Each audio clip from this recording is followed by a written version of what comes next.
Hi, Larry. Hey, Graham. Hi, my name is Graham Resnick. I'm a filmmaker, writer, director, sound designer, and I started working with Larry Fessenden about 10, 15 years ago through my friend Ty West, who I grew up with, and have done a lot of sound design with on his films. And he was producing Ty's films at the time, and Ty introduced me to Larry. Larry produced my first feature, and we've written together on several projects. My name is Larry Fessenden. I'm a filmmaker. I run Glass Eye Pix, which is an independent production company out of New York. We make indie movies, a lot of scary movies as well. I got a call to audition to write this video game. And I called my pal Graham Resnick because Graham is a gamer. And while I thought I could offer something to the idea of writing this multi-branching story, I knew that I would want Graham's expertise as a lover of gameplay, since I guess games were started. So And just as a lover. And as a lover, yes. As Just why there's so many sex jokes in the game. There was one Italian website that did say the Larry that's Fessenden and right. Graham Resnick, the two lovers behind Until Dawn. Come here.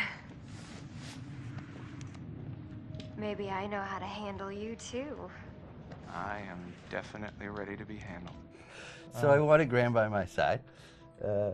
Yeah, and we got the gig, and it's been an amazing ride.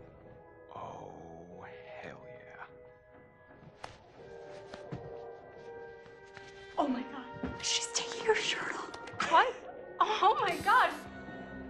Matt, what are you doing here?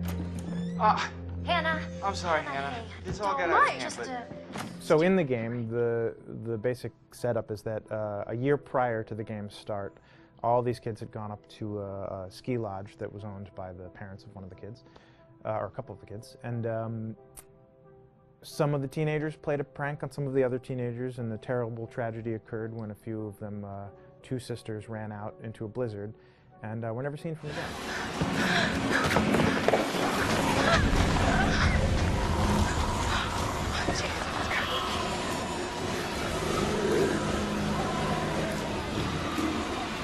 And so now, a year later, this is kind of torn apart, this group of friends. They've gone through some trials and tribulations in the past year. The brother of the two girls has had a lot of psychological issues, and to kind of help him cope and help them all get over it, they all returned to the lodge a year later, back up on the mountain.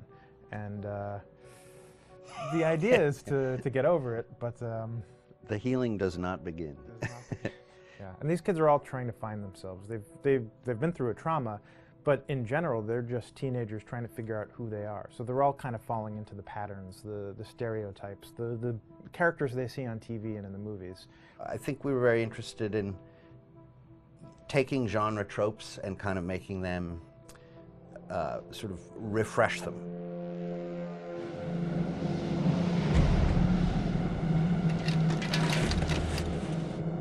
Hey, did you see that?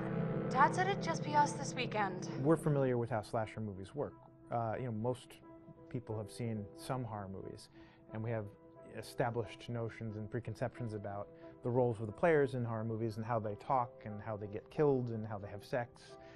And to bring you into the game that way and then subvert a lot of those expectations was kind of our goal. They're haunted by some incident that happened in their past, which I think you pretty much figure out that that's going to have a role in their interaction.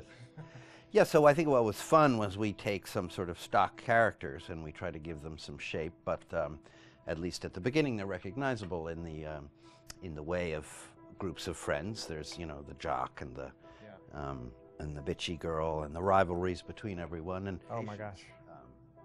And really fun characters too. Like we just had so much fun living in the minds of these characters through writing the script. what do you think? Jesus! you know, it was fun. I think we were looking to get that kind of banter that you Yeah. see both in movies, but also that you absolutely have with friends, and sort of those inside jokes. And of course, as writers and as friends ourselves, we sort of developed little tracks, and we try to give the characters that kind of vibe. Hey, Josh, no hot water's kinda major oversight, don't you think? Yeah. Oh, yeah, you just gotta fire up the boiler. It's in the basement.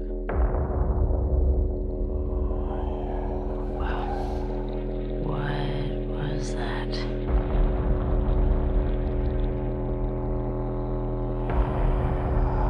Wait, okay, so you hear that, right? Don't move. What? Something behind you.